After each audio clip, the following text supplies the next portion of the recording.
the sending device is a wire antenna which contains a minus charge, which we call an electron. The minus charge moves up and down the antenna with a certain rate of vibration, a frequency.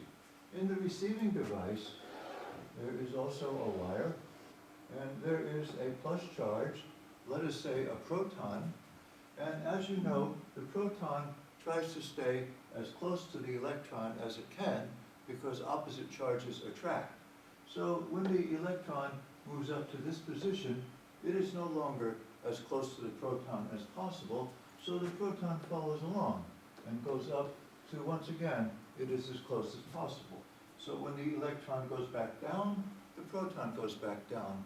So you see, the proton goes up and down with exactly the same frequency as the electron in the sending device goes up and down. And this is how we're able to send information, because the frequency of the sending is duplicated as a frequency of the receiving. So if in the sending you want to send a high frequency, it is received as a high frequency. If you want to send a low frequency, it's received as a low frequency. So you can send information encoded in various frequencies besides just the human voice. However, in physics, we are faced with a problem. It might have occurred to you also. How does the plus charge know that the minus charge has moved? If there is nothing in between, how is the communication made? The answer is that there is a field in between. And the field fills all of space. And the sending device inserts some energy and information into the field. And this information propagates through the field, and it is taken out of the field at the other end by the receiving device. So the field is absolutely necessary to have communication across a distance. These fields exist throughout the universe. They're everywhere. They're absolutely universal. This is a field that we use for this type of communications. There are other types of fields everywhere. So the fundamental theory in physics today is that the universe is full of fields, and these fields are used in the manner that I've just depicted here. Some energy is put in, it stays in the field, and then it's taken out at some other place. So they can be used for transmission. Now, these fields are of a nature that was slightly surprising to us when we discovered it, because when we first started working with fields, of course, we assumed that you could put in as much energy or as little energy as you cared to, and you could also take out as much or a little as you cared to. So, in other words, we felt the field was like this roll of paper that you could take out any amount that you chose, and at another time, you could also take out any amount that you chose, and indeed, you could put back in any amount that you chose. That there was no restrictions on the amount of energy that you could take out or put into the field at one time. It was a continuous field. Then we discovered that that was not true. The amount of energy that you can put into the field or is inside the field at any time, or can be taken out of the field at any one time, is restricted to be a certain chunk size. It is like this box of tissue. You can only take out a certain size chunk. You cannot take out any arbitrary size that you care to. You take out one chunk or two chunks or three chunks, and if you put them back in, you have to put them back in by the same. And the field itself is just full of these chunks. It's not full of anything continuous. So what we have is a field in which energy is put in by chunks and taken out by chunks, and inside the field it appears as chunks always. Now these chunks, one chunk is called a quantum. And the plural for chunks would be quantum. So when you take the concept of a field that we have worked with for some time, and you append to it that the energy in the field must appear in quantum sizes, then we are into a theory that is known as quantum field theory. which is our main theory in physics today. Now, for the field that we are describing here, which is created and used by moving electric charges, then the frequency of the vibrating charge is represented inside the quantum, because the quantum also vibrates at the same frequency.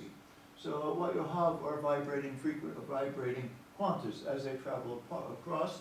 So when they arrive at the reception, then the vibration that is in the quanta is recognized by the receiving antenna, which also vibrates at that frequency.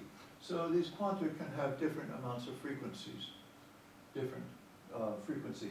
Now, one frequency that they can have and have all the time is a frequency that's used to transmit radio signals.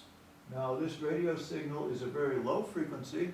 These quanta cannot hurt you because they're so weak in energy, because the higher the frequency, the more energy that is in the quanta, the lower the frequency, the lower the energy. So radio waves are very low energy, so they do not hurt you at all. This room right now is full of radio waves, radio chunks, radio quantums, I should say, and you can verify this just by turning on your radio. If you go to a slightly higher frequency than radio, then you create quanta at microwave frequencies. This is the same frequencies that are present in your microwave oven. If you go to slightly higher frequencies, you create infrared quanta. And these infrared vibrating quanta are the type that are used by this remote control to transfer the information to the receptor. Now, if you go to a slightly higher frequency than infrared, you create a red quantum. And this red quantum has the unique aspect that it is recognized by your eye. Your eye can suddenly see it. Your eye cannot receive infrared or radio or microwave, but your eye can receive red-sized quanta, as well as blue or green or yellow. Now, when we come to violet, that's the highest rate of vibration that your eye can see. If we go to a higher rate of vibration, we have ultraviolet, which your eye does not recognize, but the eyes of some birds do recognize, for example. The ultraviolet is higher in frequency, therefore it's higher in energy, and it can actually burn your skin, as you know. Yet higher in frequency above the ultraviolet is the X-ray, and these indeed can cause some damage to you. Higher yet than that, very, very high energy, very, very high frequencies are known as gamma quantums. So all of these quantums, as you now guess, this field is the field of light. It is the light field that we are so used to using. And we can see some of the frequencies, but not most of the frequencies. And the light field is created and used by moving electric charges in just this fashion. Now, the quantum of the light field has a name, and it's called the photon. And thus we've completed our description of the light field. It's a field that is divided into chunks called photons, and they are put into the field and taken out of the field by electric charges. Now, this theory of quantum field theory is not just true for the field of light. It is true for all other fields as well. Now, the photon, this quantum, that is the only size that can be put in or taken out of the field of light, is called the particle of light. So fields have particles, which are the smallest amount of energy that can be put into the field or taken out. And quite vice versa, all particles are particles of fields. The electron is a particle of the electron field. So one electron can be put into the electron field, or one electron can be taken out of the electron field, or 2 electrons, or 3. You cannot take out 1 1/2 electrons, because the electron is the particle, or quantum, of the electron field. So all fields have particles, which is the signature of that particular field. So the signature particle of the light field is the photon, and the signature particle of the electron field is the electron. Now, quite similarly, you might say, does the proton, is it the signature particle of a proton field? For the moment, we can say yes, but we'll take a closer look at that in a moment. For right now, let's just summarize a little bit the particles that we have talked about so far. We do have the electron, and we do have the photon, and for the moment, we do have the proton. Now, the electron carries a charge, which we know is -1. The proton carries a charge, which we know is +1. The photon does not carry a charge. It has a Q value of 0. So we see that electric charge occurs in the familiar 3 types, and these particles, which are known as elementary particles, because supposedly each one cannot be reduced to more elementary particles within that one, these are as small as they get, then these particles can have one of these 3 electric charges, -1, 0, or +1. The next parameter that these elementary particles could have is they could have some amount of mass. Now, what I mean by mass is as follows. If an object has mass, such as we believe this object has mass, then it will have some resistance to acceleration. If I try to accelerate it, it will resist being accelerated. That is what mass is, a resistance to acceleration. Now, we don't really much understand what really mass is, but we do know how to measure it. If this mass has a certain resistance to acceleration, then if this mass has twice that resistance, then I say that this mass is twice that mass. So if we want to have a standard mass, we can always get masses relative to that or measured in terms of it. Now, if you object that what is keeping the box from moving is not its resistance to acceleration, but the friction of the table, then we can just take the same situation to outer space, where there is no friction, and you can just hang the box there, and it's just going to hang there until you accelerate it yourself. It's not going to move by itself. And once you start to accelerate it, it will have a certain resistance to being accelerated. You see this on the International Space Station. For example, the astronaut goes outside, and he wants to move the space station a little bit to one side, so he pushes on it. But the space station, being much more massive than the astronaut, doesn't move. Instead, the astronaut, being much less massive, bounces off. So the space station has a resistance to acceleration. This is what we mean by mass. Now, these resistances to acceleration can be measured, and we have numbers for the different masses of these particles.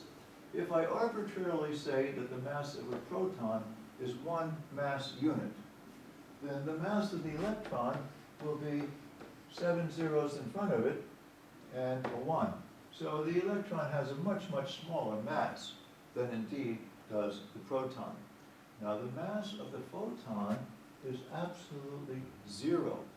The photon, particle of light, has no mass at all. And you say, wait a minute, I can figure that out. If it has no mass at all, that means it has no resistance to acceleration. And that's absolutely right.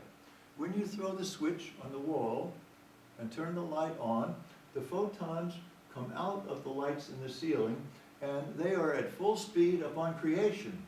They are created at full speed. They do not have to ramp up. They are immediately at their full speed because they have no resistance to acceleration.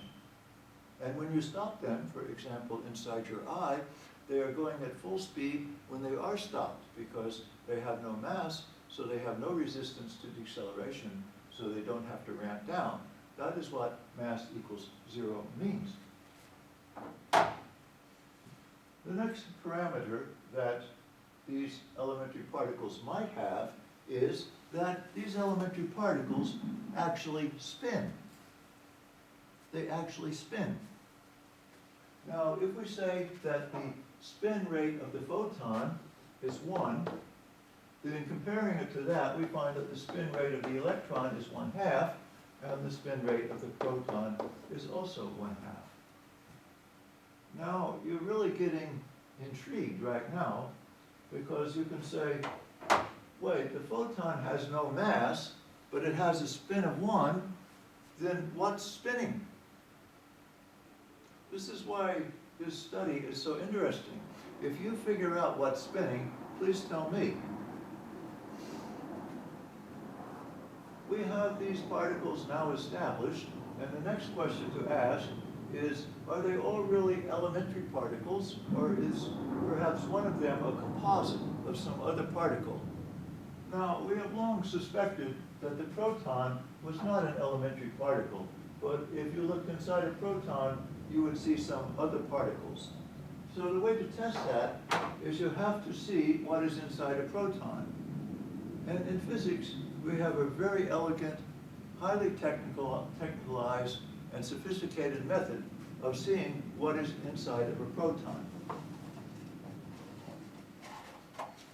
We take one proton, and we take another proton, and we want to see what's inside, so boom, now we can see what was inside the protons. Unfortunately, they're not there anymore. And as you know, what we're looking at as being inside one of the protons is 2 other particles, a yolk and a white. So indeed, the proton was composite. And that is what happens when we look inside the real proton. We see indeed 2 other particles. And these 2 other particles are of type quark.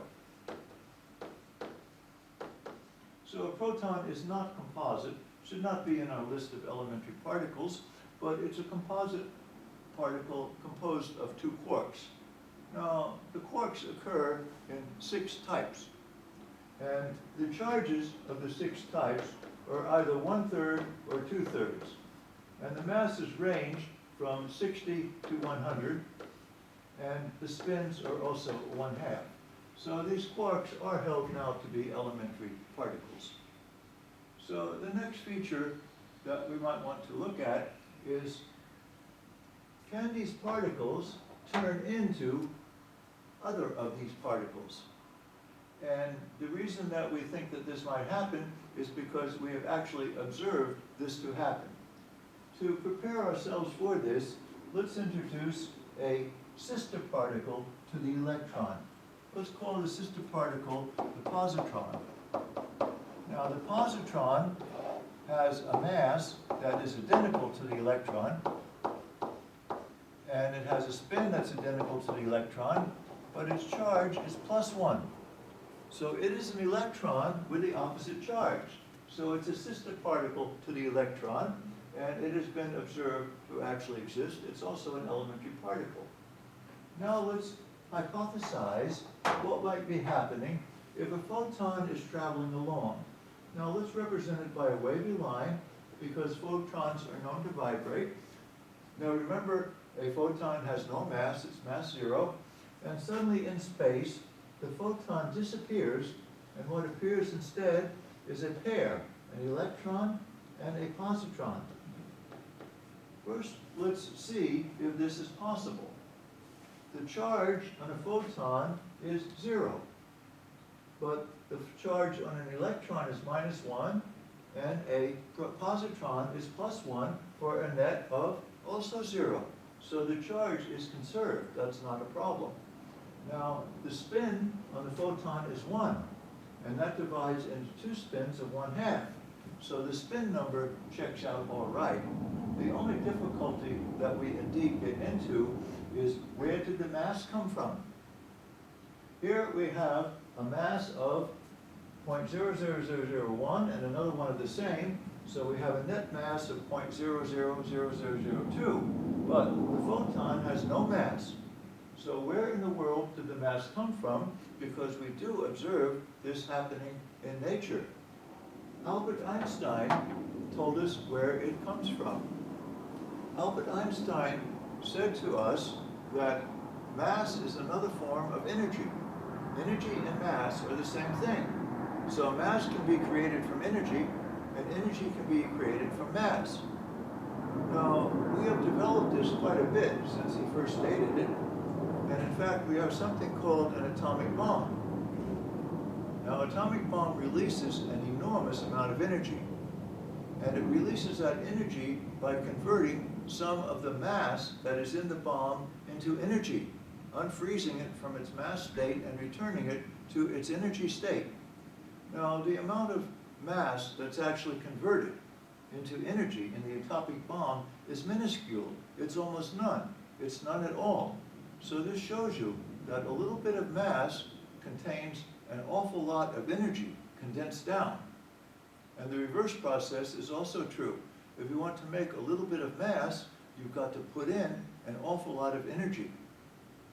Now, in the early days of our universe, right around the time of the Big Bang, the temperatures were so hot that there was no frozen out energy. There was no mass. Mass had not yet frozen out. Everything was in the energy state. And then when things cooled off, the mass froze out.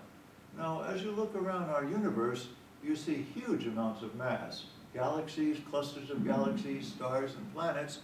And you know from the atomic bomb just how much energy it takes to make a little bit of mass, so you can imagine how much energy it took to make all of the matter that's in our universe. It's an unimaginable amount. Now, we say, along with Albert Einstein, that mass and energy are the same thing, but yet they're not the same thing. There's something different about them. Here I have a container of water, and here I have a container of ice. And you might say that those are the same, because ice is frozen water. Water is melted ice. So they're the same. But one exhibits different properties from the other. For example, the water has no resistance to penetration, but the ice indeed has resistance to penetration. So even though they are the same, they are different. Now let's go back to mass. Mass has resistance to acceleration, but energy has no resistance to acceleration. So even though mass is frozen energy, it is different from energy. Even though ice is frozen water, it is different from water. So there is something slightly different about mass than there is energy, even though they are interchangeable to a degree. Now, this process can take place if the photon contains enough energy to allow the creation of this amount of mass. Now, for that photon to contain that much energy, it must be one of our extremely energetic photons, the type that we call gamma photons. And they don't occur very often in our everyday world here, so we don't see this process going on too much around us. Now, what is really going on is not that the photon is disappearing and it's turning into two electrons, because it's really an interaction of two fields. It's an interaction of the photon field with the electron-positron field. And out of that interaction comes the transaction. Now, this is done by an energy broker in the following way.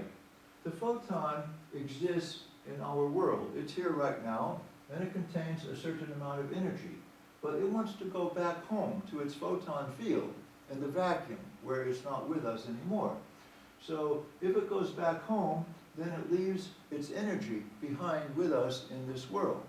And there is an energy broker, it's like a bank, that holds that energy, and then from the electron-positron field comes a message. We would like to insert the electron-positron into the real world out of the vacuum, and in return, we want to be given an equivalent amount of energy. So the energy broker gives that energy to the electron-positron field, and they insert the electron pair into our field. Now, energy in these types of transfers is a currency, in the same way that money is a currency in our society. If you want to buy something, you give an equivalent amount of money. If you want to sell something, you receive an equivalent amount of money. Money is a medium of transfer, and it represents the value of the items. The same way with energy. The energy is the equivalent currency, it's the transfer. For example, if you have a friend that has a number of cars, and you want to use two of his cars, then because your friend knows you, he will ask you to put up a certain amount of collateral, the money value of the cars. So you put up the money value of the cars, you check out the cars, you use them for a while. When you want the cars to go back home, then you check the cars in and you receive back your collateral currency money, and all of the books are balanced. Well, energy is handled the same way. It's given from and given to fields, and in return they give quantum of their fields, and the balance must take place. However, just as with your friend giving you the car, there are certain legal requirements that must be met besides the money balance. Money talks, but it's not everything. Energy talks, but it's not everything. Your friend, for example, might require that you have a driver's license, a legal requirement, even though the money is working. The same is here. Even though the energy is working, there are some legal requirements that must be met before the transaction can take place, and those legal requirements are the balance of these quantum numbers. In other words, the net force charge going in is the net charge going out, and the net spin going in is the net spin going out. If those legal requirements are met, then the transaction can be pushed to completion. So what we have are interacting fields at this part, interacting quantum fields at this point, and that is where our development is. But the question comes up, and it's a question that has come up ever since we've had quantum fields. Sure, we have the electron field, and the signature particle of the electron field possesses mass. And we have the photon field, but the signature particle of the photon field does not possess mass. So why do some signature particles possess mass and others not possess mass? And also, we know in the early universe, no particles possessed mass. So how did the electron particles get their mass anyway? So this was the quandary in physics around the year 1964. And in that year, quantum field theory wasn't even respectable. It was our third best explanation of why the elementary particles were what they were, and it was only being worked in by some handful of scientists who had a hunch that there might be some gold there. Well, it did turn out to be right, because in 1964, a physicist named Peter Higgs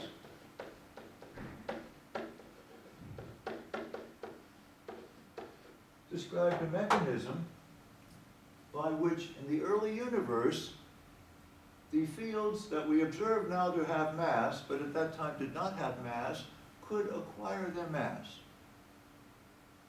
And in 1964, he wrote up the equations that describe this mechanism, and he sent it off to his editor to be published. The editor sent it back to Peter with a comment of no apparent value to physics. Well, Peter wasn't quite crushed because he's a strong personality. So what he did, we call him persistent Peter, was he rewrote the article slightly and he sent it off to another publication where it was accepted, and the rest is history, as we say. Now, about the same time, two physicists in Belgium derived an equivalent but different proof of the same mechanism. And 2 months later, a team of three, 2 Americans and a Britisher, also showed that this was a viable mechanism by yet a third calculation. So at the end of the year, we had 3 independent calculations for this mechanism, and it was thus firmly established to be very, very likely. Now, these 6 individuals are shown here in this particular photo that I'll bring it up. And now let's continue with the development of exactly what was going on with this mechanism. The hypothesis is that in the early universe, there is something called a Higgs field. Now, as with all fields, it would have a signature particle, and the spin on the signature particle was 0. And then we have to introduce some other types of fields that are brought into the theory as well. If we have a physics experiment that, say, I perform on this desk, and we get one result, would you not demand that if I took this desk and moved it 20 feet into the room and did the same experiment, I would get the same result. Therefore, you would demand that the results of physics are held to be the same results if you translate the position in space horizontally or lengthwise or even vertically to some other location, then the laws of physics should not change. But we call that a translational symmetry, and we do impose it upon the laws of physics, that it be respected. Another symmetry is, if I perform an experiment on this table and get a certain result, if I rotate the table by 90 degrees and perform the experiment again, would you not demand that I get the same result? That is, the laws of physics should be rotationally invariant. They should have the same results no matter what is the rotation. It should be symmetric with respect to rotation. So there are certain general principles that we require that our laws of physics obey. And I will illustrate one to you now. Let's take a Higgs field, for example, that has two components. And you say, wait a minute, how can one field have two components? Well, let's look at the people field in this room. Does not the people field in this room have two components, a male component and a female component, which are independent in their own right, but yet they're part of the larger field called the people field. So we see very clearly how a field can have two components. In fact, the Higgs field has four components. And you say, that's a little harder to imagine. Well, the US military is one entity, but yet it has four components: the Air Force, Marines, Navy, and Army. And each one has a certain degree of independence, but they all operate under the umbrella of the entity US military. So you can see very clearly from personal experience how one item can have various components. So now I want to illustrate how these primary fields, like the Higgs field that we're talking about, cannot operate alone. They need a little bit of help. So I'm going to ask two members of the audience to come up and help. Hi, thank you very much. Now, if these two members, which I'm going to call a two-component field, stand next to each other, you see there is a certain difference in their heights. In fact, there is this much difference in their heights. Now, I'm going to take that to be something that I want to be held invariant and observable. In fact, if I move them to the other end of the room, do I not want to see the same difference in their heights? If I rotate them, do I not want to see the same difference in their heights? So it's a physical observable, and I wanted to obey the same invariant principles that I impose upon all of the results of physics. Now, if I need some other invariance obeyed that cannot be obeyed by this two-component field alone, then this two-component field can ask for the help of a helper field. And if we get a helper field, then the helper field can help, but without changing the value of the observable. So let's see what we have in mind. Suppose I want, for some reason, to have these height of both people to be raised. So I'm going to ask both of them to stand on this coffee table. Now, after they stand on the coffee table, have I not changed the 0 point of their measurement? The 0 point of the measurement used to be at the bottom of their feet.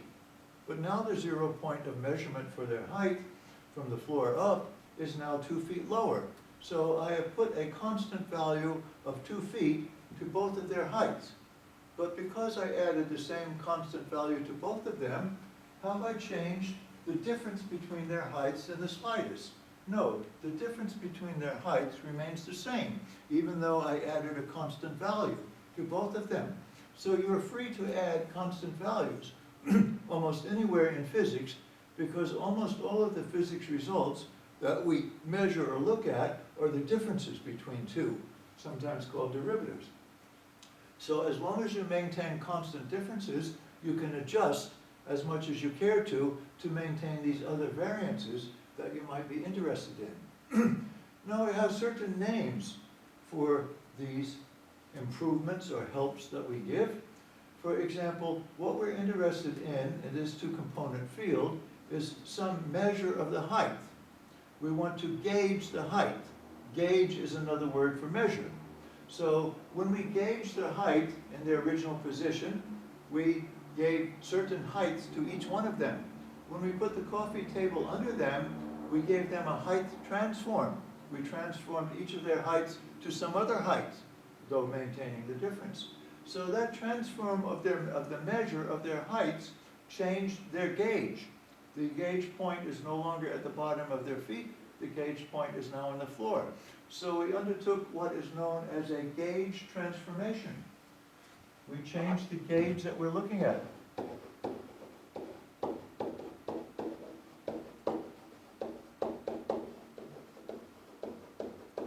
Now, as these two individuals are a two-component field, then they can be helped out by another field.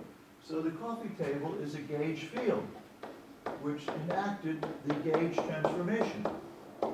So these are the terms that we use when we change the measure of something, change the gauge of something, with the help of a field, and we transform the gauge to some other value. You're familiar with the word gauge because sometimes when you go out in the morning, you gauge the weather. You measure whether it's going to rain or not in your own mind. And certain railroads are 20 gauge or 40 gauge. It's a measure of the railroad. So gauge means to measure. And actually it means is how far is it from the 0 point. You're also familiar with the word gauge because in your automobile you have a fuel gauge. And the fuel gauge is a measure of how far your gas amount is from the 0 point. It's a gauge up from the 0 point. And a gauge transformation is going to change the 0 point by using a gauge field. And I had personal experience with this. One of my early vehicles was a very rudimentary scooter with a little motor on it and a little gas tank. And it was so rudimentary that it did not have the standard fuel gauge needle, it just had a gas tank. And when the gas tank ran dry, you stopped. So the makers realized this wasn't something that the user really wanted, so they put in a smaller gas tank next to the first gas tank, a reserve gas tank. It didn't hold much, but it was a backup tank. And when your first tank went dry and your engine stopped running, now the invariant that you're looking for is that the engine continue to running. That's one thing that's demanded. You must not have that change. So in order to keep the engine running at this point, you make a gauge transformation. You change the 0 point of your tank. You open a valve which changes the 0 point of your tank from the bottom of the big tank to the bottom of the small tank. That's a gauge transformation. The 0 point has been changed. And the field that enacted that change is the lever that you turn. So you change the 0 point of your gas tank with the gauge transformation, and the invariant that you're looking for, that the engine keeps running, continues to be. Thank you, guys. Now I'm going to illustrate this use of gauge helper fields to maintain a certain invariance with another example. Here I have a Higgs field. You say, wait a minute, that's a camera. Well, it's going to represent a Higgs field because, as we mentioned, the Higgs field is a 4-component, and this camera indeed is also 4-component because it has a lens, it has a CCD, which transfers the light into pixels, which are only there temporarily, and then it has a memory card to store the image, and it has a battery to run this whole thing. So indeed, this does have 4 components. It's my 4-component Higgs field. Now, what I'm going to give as an invariant for this camera is I want to use it for security purposes, so I wanted to monitor who is coming in the door continuously. So we have a little box here which represents the window of our security room, so the camera has to be able to look out the hole in the box and see the door. But as you see, the camera on the tabletop is on a gauge 0. The bottom of its case is touching the ground, and it's unable to see out the window in the security box, so the invariance is broken. I wanted to invariably monitor who's coming in the door, and it's not able to do it. So it needs a helper field. So we give it a gauge field, and here indeed we have a gauge field, and if we put the gauge field under it, we change its 0 point, we underwent a gauge transformation, and now with the help of the gauge field, it is able to maintain an invariant look through the slot onto the door. So the invariance is now established with the help of a gauge field. Now, this particular gauge field that I've used to help is known as a global gauge field, because the table is so smooth and level, I can use the same gauge transformation anywhere in my little universe of the table, and the camera will still invariantly look out the slot in the security room wall. So this is known as a global gauge field, enacting a global gauge transformation that is the same in all places in the universe. If my universal floor is a little bit more complicated, and it has these various levels in it, and I still want my camera to invariably look out the hole in the security room wall, then if I give it a constant gauge field as its help, it is unable to do so, because when it comes to a high spot on the floor, the camera is now too high. So a universal or global gauge field does not work in this case. So what we need in this case is a gauge field that is adjustable. So I'm going to couple the Higgs field with a local gauge field. Now observe it has been coupled. Now, this gauge field is adjustable for different space locations. When it is in this location, then this gauge field can adjust so that the Higgs camera is still invariant for being able to look out the slot. When we come to some other place in this universe, then the gauge field must assume some other value so that the invariance of the Higgs camera can remain the same. So this is a locally variable gauge field. It's a local gauge field, and it invokes local transformations. It transforms the height or the gauge different amounts in different places. So it's a local gauge transformation. Now, this local gauge field, you might call it a camera tripod, but it's not. It's a local gauge field. This local gauge field, as you quite clearly see, has 3 components. Remember, Higgs has 4 components, and this local gauge field has 3. And observe also that this local gauge field has spin. It actually has spin equal 1, to nail that down. So what we've introduced is the idea that we have primary fields, like the Higgs field, but they cannot maintain the invariances that we want to impose upon them without helper fields that we call gauge fields, and they can occur in 2 types, global and local, and they invoke what is known as a gauge transformation on the primary field, and once the gauge transformation is evoked, then the invariance that we want the primary field to maintain is maintained. So what we have down here now is a local gauge field.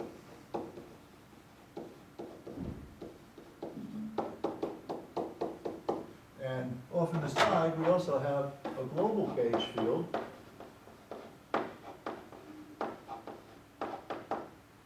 And this is a situation that exists in the very early universe when there's a very high temperature.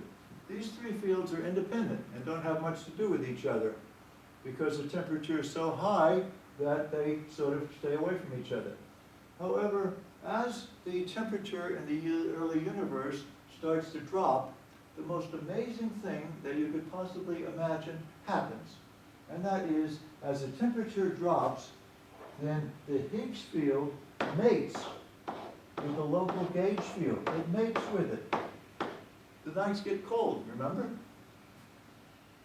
Now, out of this mating, and remember, the Higgs field has 4 components. I'm not going to get too graphic here.